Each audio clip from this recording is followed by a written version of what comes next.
Awesome. I think we're live. Are we live? It tells me that we're live right now. Yeah. Okay, awesome.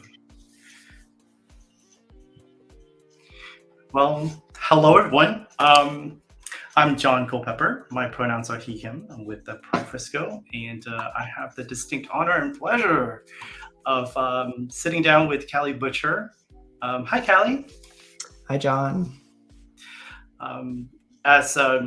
If you follow us, you'll know that Callie has done several things. Most recently, she's given us just really valuable information on the name and gender marker correction process, and that was extremely valuable. So thank you so much for that. And Callie, I know you have a very busy schedule, and thank you for taking the time out to sit down with us and just having a casual conversation. Yeah, no, thank you, Jon. Thank you for having me. I was happy to join. Awesome. So who is Callie Butcher? Who is Callie Butcher? So I guess I would describe myself as a mom of twin boys and kind of a community leader, an advocate, an attorney. I kind of try and keep myself in a lot of different roles all the time. But I think I would describe myself as someone who is constantly seeking change and trying to make an impact and see where I can do that and help people to hopefully make our communities better. Awesome. So where did you grow up? So I grew up in Plano. Okay. Yeah. So not too far from y'all. Yeah. So how was your childhood like? Can you talk a little bit about that and share a little about that? Yeah, my childhood was, good. I grew up in a nice family in Plano with a nice house, and I felt, I guess looking back, I feel very privileged, kind of with the childhood that I had and the family that I had. We were a very close family, and I had a lot of friends that are still my friends today from Plano, and it was a good community with good schools and a nice place to be. I think I didn't realize at the time how conservative Plano was. It was kind of all I knew, and when I was young, and I started realizing kind of how conservative and how different the views were as I got a little older and more exposed to the things outside of my little bubble of Plano. Yeah. If you can recall back, like what was one of your happier or happiest moment of your childhood when you were growing up? I think family time. We did a lot of pool parties and backyard time with friends and things like that. I really enjoyed just kind of those big get-togethers, getting to spend time with the people I cared about, and kind of the casual environment. How big was your family? So my immediate family is 4 people. So Wow. it's me, my brother, and then my parents. But most of my mom's family is in the Dallas area. So we often had kind of get-togethers, either at the holidays or in between holidays as well, and with kind of larger family groups. And then through sports and neighborhood activities, things like that, we had a lot of friend groups with people, and used to have a lot of people over for things like that. Yeah. So you seem to be pretty active. I mean, like physically active. Were you in sports? And if you were, what sports were you were really like? And yeah, and I played every sport as a kid. Anything you could sign up for, I would. And I would say I was pretty athletic. I grew pretty early, so I was pretty big for my age. And so I was on a lot of sports teams and had those roles, and kind of where you put the bigger person on a team, whether that's in basketball or football or whatever. Right. And then by the time I got to like high school, though, I was really focused on tennis. I played tennis a lot, and then rock climbing. My brother was big into rock climbing, and I climbed with him a lot. Nice. And still do that some, but yeah, those were kind of my main sports by the time I was in high school. That's awesome. So you talked a little bit about growing up in Texas, and when I was so I grew up in Houston, and I came up to Dallas, and a lot of people say, wow, you're many people are not from Texas, or didn't really was born here, or even like growing up here and stuff like that. So what was your experience like in terms of like dealing with you mentioned about conservatism and stuff like that, and how do you kind of navigate that through your childhood and then through your teenage years and then going into adulthood? Yeah, I'm a ninth generation Texan, so my family's been in Texas for a really long time. I love the state of Texas. There's a lot of things I'm disappointed about recently in the state of Texas, but it's home. Growing up in a place like Plano, where it was fairly conservative, I think a lot of those ideas and kind of non-acceptance for what the LGBTQ plus community, they kind of were present without being directly stated for a lot of my childhood. And I think for me, that came out when I was a teenager and started to have as a kid, I had already started to notice that I had kind of gender issues, but really that became pronounced, my dysphoria, as puberty set in, and I started to see changes that I was like not happy with, and I was seeing other people go through changes that I wish I was going through, and that became very concerning to me. I think in the conservative environment I was in, I knew that that wasn't acceptable. Yeah. But by the time I was 14, I knew that I needed to tell somebody, to do something about it, because I was feeling just so kind of torn up inside by not being the person I knew I was supposed to be. Right. Not feeling like the outside matched the inside. And I told my parents when I was 14 Mm-hmm. that How did you go? I was trans. Um, they told me they loved me, and they wanted to support me, but really they told me that it wasn't acceptable, right? I think they were very scared of what that meant for me to be trans, Yeah. and what that would mean for my future. And so, they sent me to a therapist to try to fix me, to help me get past what they thought was a phase.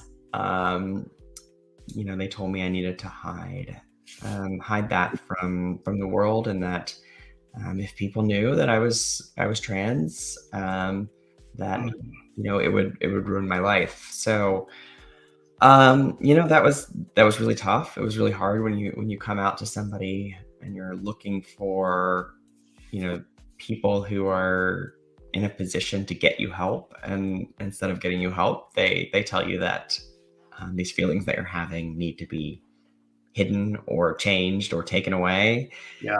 And I think what I learned from that was I need to hide this, and I did that for a long time. I did that, for many more years after I originally told my parents. I kept it quiet, and I tried my best to go on without telling people. Yeah. It was just a hard time. So this happened around 14, 15, like Yeah. kind of going into high school? Yeah, right around high school. Okay.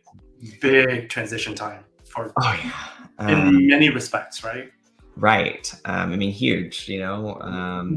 Just between your body changing, your kind of responsibility level changing, choosing kind of where you're going to go with your education, your career, what you want your life to look like. I think it was just it was a difficult time for me, and I think it's a difficult time for a lot of people. It's a time where you don't know the answers to a lot of things, and you're figuring a lot of things out, and I think it was made more difficult by the fact that I had this this question in my head of was I who I was supposed to be? That was there all the time. So who did you confide in? Who was your person? Did you have a person? I didn't have I didn't have a person. I kept it secret. After that, I just didn't tell anybody. Yeah. I stayed that way until I was in law school, actually, and that was just how I felt like I had to live. Um, You skipped a lot of ground here, so I'm just gonna kind of backtrack a little bit. So yeah, why law school? And you know, I'm assuming that your experience has something to do with it, but I don't want to jump ahead, right? So that's yeah. So I went through, when I got through high school, and um, and I went to engineering school afterwards, and I loved math and science. So I went to engineering. I did that. I really enjoyed it, but I also realized that that's not what I wanted to do for a career. As I looked forward to the career opportunities and what that career path looked like, I knew I wanted to go do something different. So I went to law school. Um, and I think when I was in law school, it became kind of very clear to me that there wasn't more school that I could like hide in. After law school, I was going to have a job, and I was going to live in the world, and I was um, going to be a person that was out there, and this is who I was going to be. I think that realization in itself made it feel like there was a lot more pressure on me to be the right person, and be the person I wanted to be. Um,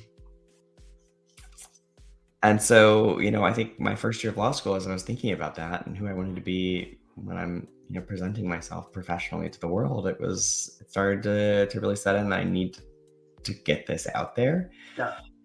And so I did. I found a friend of mine in law school, and I told her what I was feeling. Um, and she kind of became my confidant. She was really the only one I told at the time. Yeah. Um, and it kind of remained that way until I met my spouse, and then I told her. Mhm. And that was also in law school. And yeah, I mean, I think that was big for me to have some people who knew. Yeah. That wasn't just in my own head. I mean, obviously, I had these were people I knew in real life that I had told, right? I think a lot of people, right? They run to the internet, especially like nowadays. The internet's even there's more places to go, more places to communities to chat in, to Yeah. find people like you. I had done that as a teenager and in college, but it was I think a lot of the people right on the internet were more there for fetish kind of things. It was hard to find people who were having the same experience as me, especially young people who were having the same experience as me in online spaces. And having someone in real life who knew was kind of a big deal for Mhm. me. How was the reception when you came up to your friends? Um, Good and bad. I don't. My spouse was very accepting, kind of straight off the bat. And at the time, by the time I was in law school, I kind of internalized a lot of transphobia, and I had internalized this idea that I could have like two lives, um, and that like maybe I could just live part of my life as Callie, and the Mm. rest of my life as presenting male. Um, So you start to kind of compartmentalizing and rationalizing your existence. yeah, yeah. I'm like, we can make all this work. We can make it all work as long as some people know we can make this work. And so yeah, so I had, a certain group of people that, knew, and everyone else who didn't. And I think that was difficult as well. It presented like kind of its own new challenges. And I think it also presented its own new like kind of angst for me. Feeling like I had this part of me that I was now expressing more openly, Yeah. and feeling like I have this desire to do this all the time. Um, but I can't. But it's like I've unlocked the door, and now it's a lot harder to keep shutting it Yeah, yeah, of when I course. need to. So that made it very difficult for me. But I kept that up also for quite a long time. So you mentioned that, different, you didn't have the various community, especially online resources that we have today, but also, like in terms of like just your own personal research, as you are, of course, who you are, but I think, in a sense, there may be a desire to want to do like actual research about like the particular experience or other experiences, in both literature as well as scientific documents and things like that, or even clinical documents. And so, um, how did you navigate that, or did you feel like, um, that was something that wasn't entirely accessible to you at that point? Yeah, I mean, I would say that accessibility has definitely improved, right? Visibility of trans people overall has improved. I think it's easier to find kind of reliable sources of information. Yeah. Now, I mean, there's still a lot of misinformation, a lot of places that aren't good resources, but I do think that it's easier now to find sources for that kind of information. But you know, I waded through a lot of stuff that was out there that really wasn't my experience at all. That Mhm. wasn't really, related to me, but was as close as I could find. And, finding communities that would welcome me in, which just like made me feel good, right? You get this like euphoria or rush from being seen and welcomed, Yeah. even if it's not the right fit. Um, and Callie, can you unpack that a little bit? Because you hit on a really important part, and I just want people, to be able, and myself to be able to, better understand this. Is what does it mean to you of being seen? What does that mean, to someone who doesn't have that experience, who's not had that experience, won't ever have that experience? What does that mean, and how we can be allies to you? yeah, so I think when I say that, what I mean is that my identity, the person that I know that I am, that I know that I want the world to see, that the way I want to interact with the world, the way I want, people to interact with me. When people respect that, or they follow that, what I'm telling them is who I am. Yeah. It it makes you feel seen. It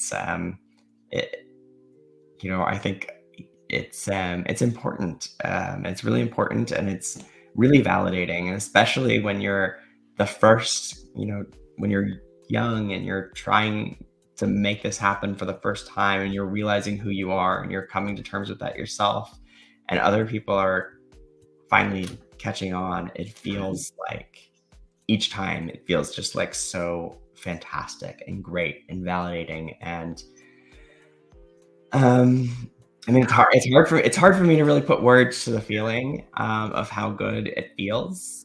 And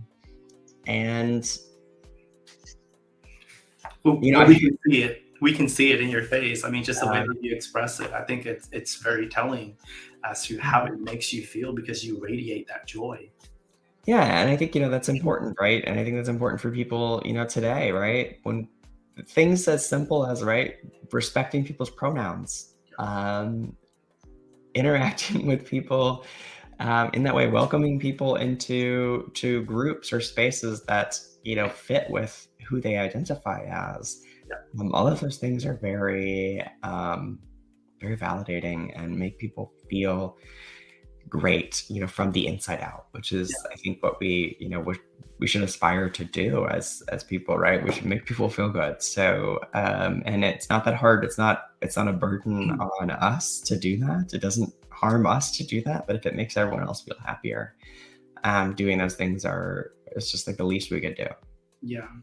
And I think, there's just kind of like very polemic dynamic that, people who are not in this space, they become very argumentative and like everything is a debate. And some things aren't. Some things are just, here I am, accept me for who I am, and respect me as I present to the world, kind of thing. And so, Yeah, and one thing I find, so just on the pronouns thing, one thing I find interesting a lot of times, right, is we see this debate about people respecting people's pronouns, and yeah, they don't want to do it, etc.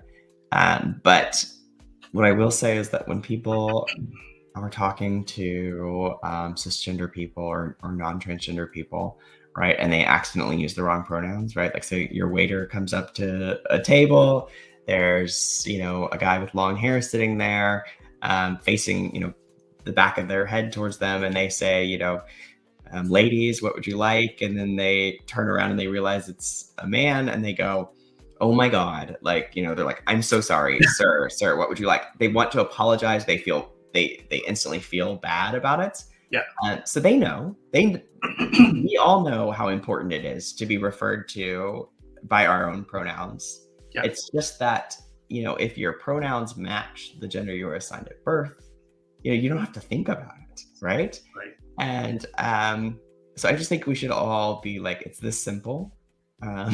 Just use the right pronouns. It's important. yeah. It's important to you too. And I think if we all just do it, we'll all feel better, and we don't have to pretend that it's not important to us, because it is. It's important to every single one of us. We all have an identity. That's right. When you think about your journey, going through your coming out to yourself and your own public coming out story, are there certain parts of it that if you had a chance to do over, you would do it differently? Um, do I wish that I would do it differently? I mean, maybe, but I think those are hard. Those are hard questions, because where I am in my life now, I am very happy with, and I feel like I'm at the right place in my life. I have, a fabulous spouse, fabulous kids, and I wouldn't want to change those things that I have now and where I am now. Do I look at other people? If the outcomes were the same, Right, right. right? Yeah. Do I look at other people and am I jealous of how things could have been different? Yes. Often, I think some of it was out of my control in terms of Right. what my parents knew, and what they thought was right for me at the time, and the resources I had. But yeah, I mean, I wish I had been able to transition earlier, when I wanted to. I think a lot of people who transitioned, um, later in life have that feeling, and maybe we call it regret for not having been able to do it, or just, I would more call it just jealousy, or a wish, or a desire, or a, yeah. I mean, I sure, I wish that had happened, and I wish I transitioned sooner. But otherwise, I don't really regret anything about what I've done up until this point, and um, I feel happy with who I am. I do think that, like, my experiences shaped me, and made me maybe a better person. Maybe if I'd had an easier time, I would think I would think that things differently. I don't know. Um, what what would you say to someone? And I hear this. Sadly, I hear this a lot when people say, even people in our community who say, "Well, kids in our community have it easy, or have it a lot easier now." Because of the availability of resources, online communities, and all these things, they have it really easy. What is your response to that? Um, Here's what I would say. Shouldn't we first of all, shouldn't we be happy if they have it easier? It's always a problem. It's always a problem to me when, we view it as something that, like, we're angry about, or, like, they should have it as hard as we did. Like, no. I recognize Yeah. that there were a lot of people in the queer community who came before me and did a lot of hard work so that I could have the, ability to be who I am today and live the way I live today. Um, and we're still doing the work now, and that work is needed. And hopefully, that means that people in the future will have it easier than we had it, and that then kids now have it. Um, but I also don't think that kids today are free from burdens. And I think there are parts of kind of the queer experience, the trans experience that are kind of universal, and that struggle to figure out that you don't fit what is considered the norm, is always there. And maybe it won't be there in the future. Maybe there won't be a norm, but I find that hard to believe that we'll ever actually reach a state where there won't be a belief that, being cis and being heterosexual is the norm. I think people can be more tolerant and more accepting, and it won't be as big a deal to be, you know, not straight, right? But but I think that kind of Mhm. journey is unique, to kind of the queer experience, and it's still a struggle, and it's still a thing that we all have to come to terms with. And I'd also say, like, about having support or having access to resources. It When I see, trans youth today or queer youth today who come out to their families early, and their families are accepting, and get them, the support and access to resources or whatever they need. It fills my heart with so much joy to see that those kids don't have to suffer kind of the same trauma that I had as a kid.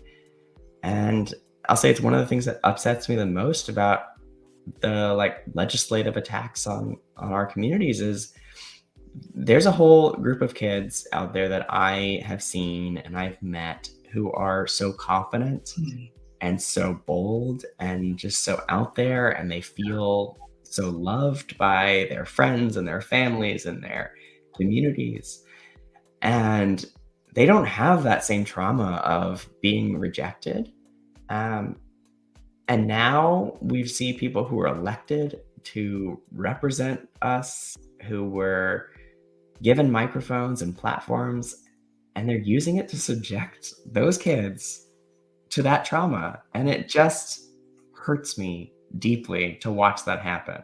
Yeah. Um, because that's not what our representatives should be doing.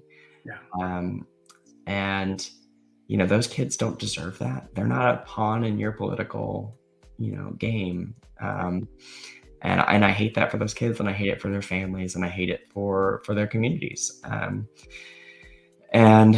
I think that's really, really hard. And yeah. So, so I think I love the way that you were sharing about like your experiences as and your focus on queer youth, and I think that having adult advocates for them is so important because you see not only from your personal experience but of course definitely from your personal experience that you can see points of where you can relate and where you can make a huge impact on their lives, but also the work that you're doing right now, and the work that you have been doing in this last legislative session that you practically were going back and forth between Dallas and Austin, and you want to give you want to share a little bit of that in terms of like what motivated you and what, because those were really long days, really long nights, very tough, and you hear it all, you see it all, both the good, the bad, and the ugly. So what are some of your takeaways from that? Yeah. So I think, what motivated me is, um, I was, I have kids. I have I have a strong feeling that we need to protect our children's futures. We need to protect kids who are right now in the midst of those really important years for them to be making decisions about their own bodies. We need to protect, women's rights to control their own bodies, Right. and access to information, and all of these kind of hateful legislation that's been out there. We needed to fight against that, and um, I think, as an out trans attorney, I feel uniquely kind of qualified to be in that space, and also like very much like I have a responsibility to be in that space Mm. and be there advocating for people who can't be in Austin, advocating for themselves, and people who maybe are fearful of what happens, what lists they get on Mm. if they show up and testify in Austin, Yeah. with threats from the governor, from the Department of Child Protective Services, things like that. Like, people are afraid, and people are looking for um, solutions and people to stand up for them. And I felt like I needed to go do that. Yeah. So it was something I felt I was compelled to do, and kind of the time down there. Yeah, I mean, it was long. It was long, hard days, like you said. Often long, hard days into very long nights, that involved a lot of listening to people say some of the worst things I've had ever heard people say about this community, especially in open public forums that Yeah. are being recorded and will be out there for all of history. Um, it's it's kind of wild, like, to be there and have people say things, that they wouldn't say to your face in a normal conversation. And yet a microphone got put in front of them at the state legislature, and all of a sudden they feel like they can say anything. Um,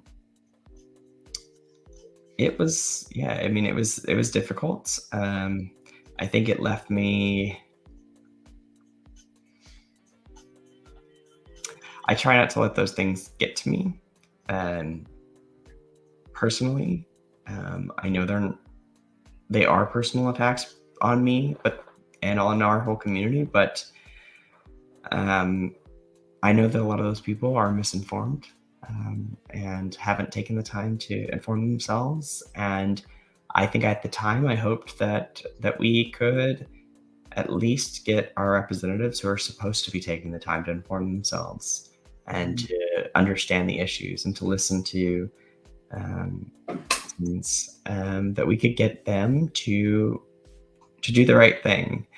And there were, I think, 144 bills filed in Texas alone that targeted, the kind of broader LGBTQ plus community.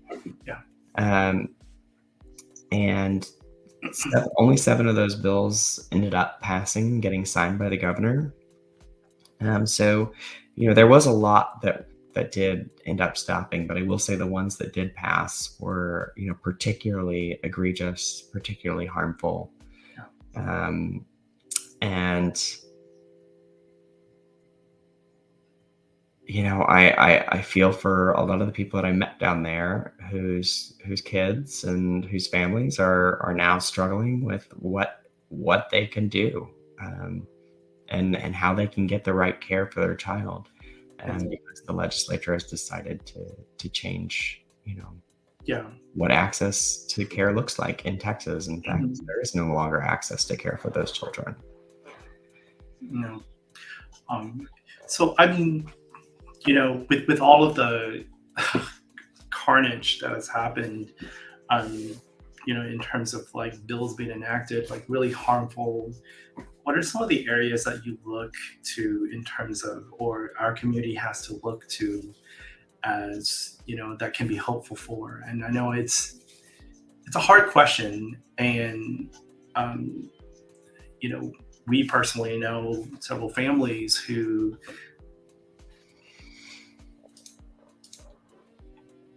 Oh, I'm sorry. I don't know what happened. I think we're back. Yeah, we're good. So I was saying, like, I know we know personally several families who have left not only Texas but like the country, and those who are preparing or having to make really hard, just heartbreaking decisions because they have to center their kids' needs, right? Their Okay. trans kids, and be able to get them the care that they need. Despite all those things, and those things are happening in real time, what has happened, what are some of the areas that, you know, we know that we have a lot of work to do, right? But what are some of the signs that you think are, well, what are the areas that we can work towards, right? And to gain some ground, or to regain some of that ground, or what are the areas that we can see that there are hopeful things that are happening, um, in either in like the voter landscape, or the different options that people have, that will kind of like assuage some of the, correct some of the harmful things that have been done to us, really. Yeah. Um, I see someone walking to my door, so hopefully I don't have to walk away, but I'll start answering your question. Um, so I think one of the things while I was down at the Capitol that gave me a lot of hope, um, is that, when the Senate was first hearing the drag ban bill, um, we saw kind of a turnout to oppose that, kind of like that we had never seen before. It was incredible in terms of the number of people who came out from all across the state and the queer community, allied community, who came out to voice their opinion against that bill, to fill the Senate gallery while that hearing was going on. And I think there's been a problem in our community, our broad LGBTQ plus community, of kind of splintering on issues, and not necessarily showing up to support each of our various identities, LGBTQ. Um, and I think the drag ban, I was like, this is great. But we also knew that the trans healthcare ban was coming up the very next week. And I was worried that we wouldn't see all of those people show back up for trans youth in the way they did for drag. And I think what gave me a lot of hope is that we saw all those people show up, and we saw a lot more show up to oppose this ban on trans youth healthcare. And we saw a record number of cards dropped, which is like official positions being put in by citizens on bills opposing that trans healthcare ban when it was in the Senate committee. And I think seeing all those people return and come out and support, some of the most vulnerable people in our community, and telling the legislators that that's wrong, that was really heartening to me to see that happen. Now it didn't end up, changing the outcome. But I think, it definitely sent a message. I think, another thing I've seen recently, and if you've been following the news, I'm sure you've seen, is that these healthcare bans, drag bans, book bans, etc., all across the country, in states other than Texas, where they've already been signed into law and become effective, we're seeing them be overturned by courts. And I think that gives us a lot of hope that these bills won't remain the law in our state. That being said, I think the very discussion of these bills, the fact that they're debated in our state capitol and capitals all over the country, that debate in itself is incredibly harmful to our community. I think the fact that they passed and signed into law is incredibly harmful for our community. And even if the court strikes them down, I think that harm will have kind of a lasting effect on the community that will take much more time for us to recover from than simply, getting a court order and being relieved that this latest threat has maybe been removed by the courts.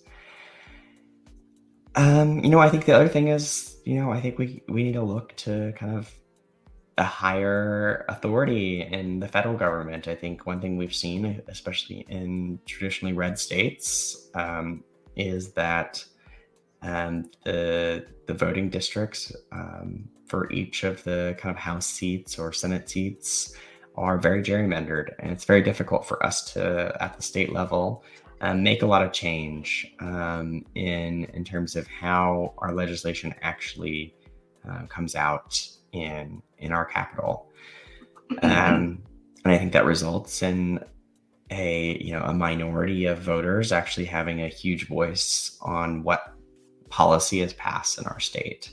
And so, one of the ways we can counterbalance that is by electing officials at the federal level who will fight for and make change on policy decisions affecting our community. Things like getting the Equal Rights Act actually signed into law. Because, once we have a federal law on the books, that will preempt these state laws, and it will, make it the law of the land. And I think that's what we need to do, is come together as a country to say that we're tired of this hate, and we're tired of having to watch this happen in every state and state house around the country. And we want this debate to be ended, and we want to tell you that Americans believe that hate is not the policy we want to legislate. That's amazing. What do you want to tell our queer youth and families? Sorry, you broke up for just a second, John. Sorry, can you hear me now? I can, yeah. Okay. What do you want to tell our queer youth and young adults and their families? One of the things I've been thinking about a lot is how hopeless I know a lot of queer youth feel right now, especially our trans youth, and how it can feel like kind of like your life is over if you don't get the care, especially people who've been on medical care for transition, and now it's being taken away. It can feel like your life is ending, but I will tell you, it's not. You can make it through. I made it through. You could be a successful trans adult, even if you're not getting the care right now. But there's also adults and advocates fighting for you to try to fix this and correct these wrongs, and just stay strong and reach out to kind of your community. And we're here, and we love you. And I think that's kind of the message I feel like is really important for people to hear right now. Thank you for that. I want to kind of, we're heading to our final segment, so that I want to kind of turn the corner a little bit and make things a little bit lighter. What's the day in the life of Callie Butcher like? Can you kind of walk me through your typical day? Yeah. Is there a typical day? Do I have a typical day? Very busy. So usually starts off with getting the kids ready and getting them out the door to school, or right now summer camp, and dropping them off there. And once I do that, I get my coffee, my quad shot espresso, so I can get going. And I'm on to a million different things that I'm juggling, and pretty much every day I sign up for something new that I probably didn't have time for, but I make time for. Yeah. Because there's just so many kind of important things happening out there. So usually I get back and I spend a lot of time emailing, and then I go to a lot of events, or I participate in important conversations like this. I try to connect with the community as much as I can, and that's not always just the LGBT community, but kind of all the communities that I can. I think I think one of the unique things about the LGBT community in particular is how diverse it is in our kind of intersectional identities.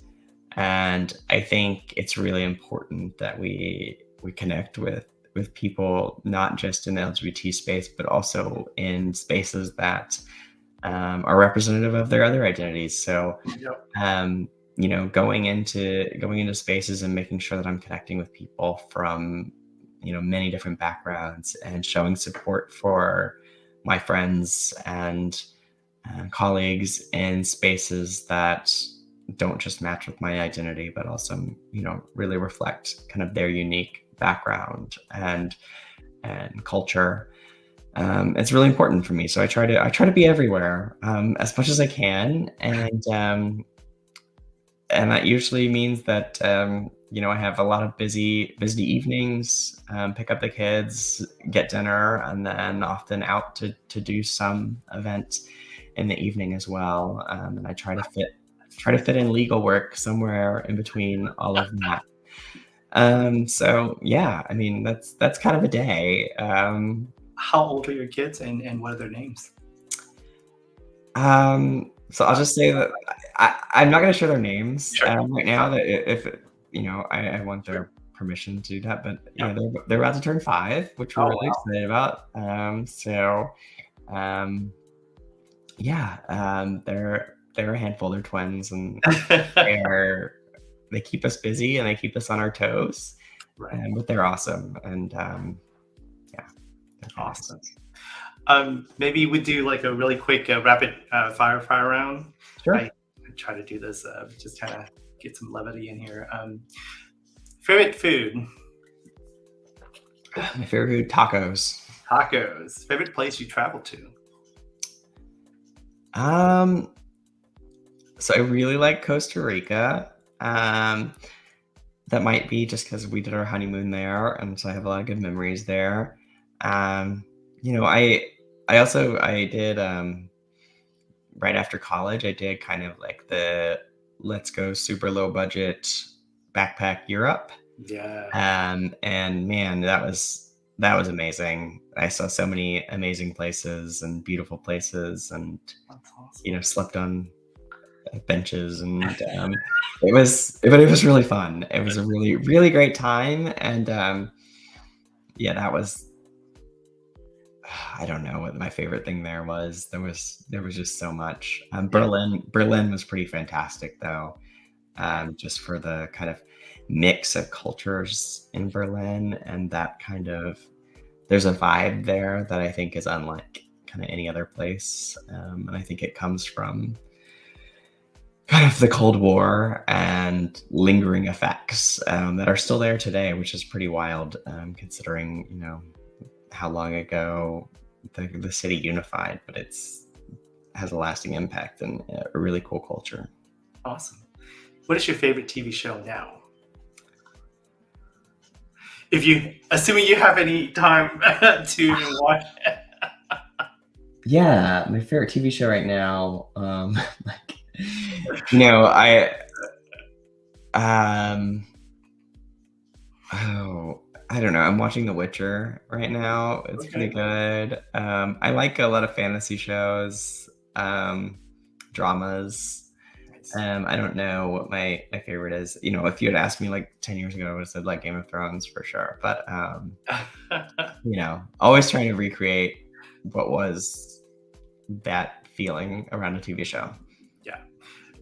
What was your TV show, your favorite TV show when you were growing up? Oh, SpongeBob SquarePants. um, I don't know. I loved that show when I was like young, and then probably in high school, I really liked like Lost or House. Those were fantastic. Yeah. Do you do you watch any of like Law and Order and any of those like lawyer type of shows? I try to avoid legal shows. Okay. I don't watch them. I get asked about legal shows a lot. Um, Are But I'll they just any way resembling reality whatsoever? typically not. And I think that's, that's usually why I avoid them is I get frustrated by the like, it's like that procedure is wrong. That doesn't make any sense. That's an ethical violation.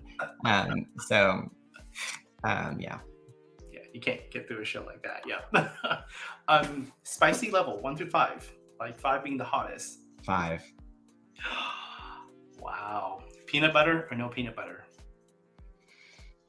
It's okay. I love it. I love it.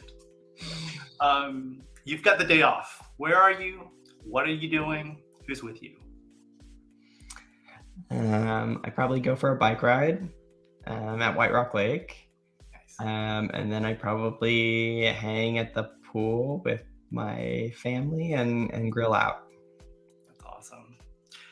You're super happy. No one's around. What do you do? What do I do? Oh my gosh. Well, some people do like the happy dance or Well, kind of no one's music. no one's around. Yes. I'm like I go find people.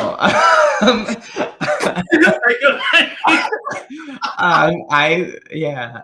Such an honest answer. Where are my people? I love it. I love it. So we're right in the midsummer. What are your plans for the rest of the summer? And then you got fall coming up.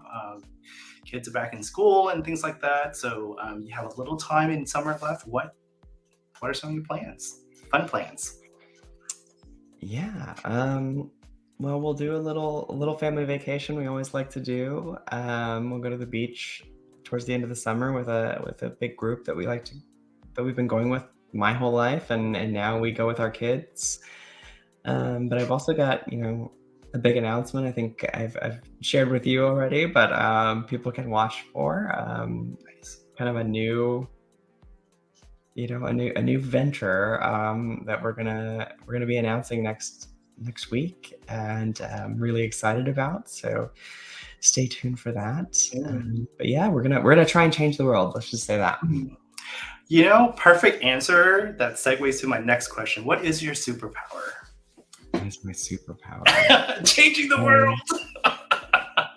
I'm trying. Yeah, I think maybe my superpower is always feeling like nothing's impossible. I think that's probably my superpower. Yeah.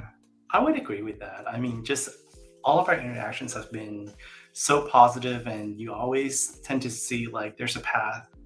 It may be narrow, but there's a path. And if there's a path, there's hope and there's a way forward. And I've always felt that with you in terms of like, just really, very resilient and, very forward thinking and always like pushing forward. So, yeah, I mean, that is my testimony of you, of my experience with you. And yeah, I'm confirming it. Yeah, for sure. Thank you. Your final thoughts, and then, what do you want to leave our audience with? And then how can people get in touch with you, get in contact with you? Well, I'll just say thank you for having me in this conversation. This was fun. Of course. So I'm glad you asked me to do this. I think we have a lot of ways forward, and I just wouldn't give up hope on having a brighter future here for everyone. And I think again to the families, especially those in Texas who can't leave, can't financially or for other reasons make it to go somewhere else right now. Know that there's hope, that there's people working, and that we're gonna get through this. And yeah, I'm always open for people to reach out, and I try to respond to everybody I can and help everybody I can. So yeah, if you need to contact me, you can reach out on my Instagram at that Callie Butcher, or you can reach out through kind of my firm's page, butcherlegalgroup.com. We and I'll try to respond and help. I'm always open. Yeah. Yeah. Awesome.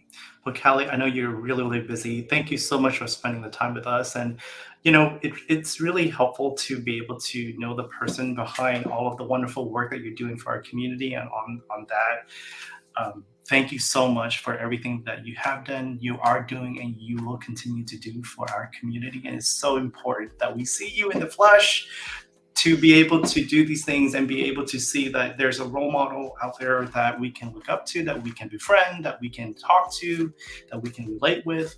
It's so important, right? So thank you so much for being so visible and and just doing all the things. And so thank you so much. Yeah. Thank you, John. Okay, take care. Bye bye.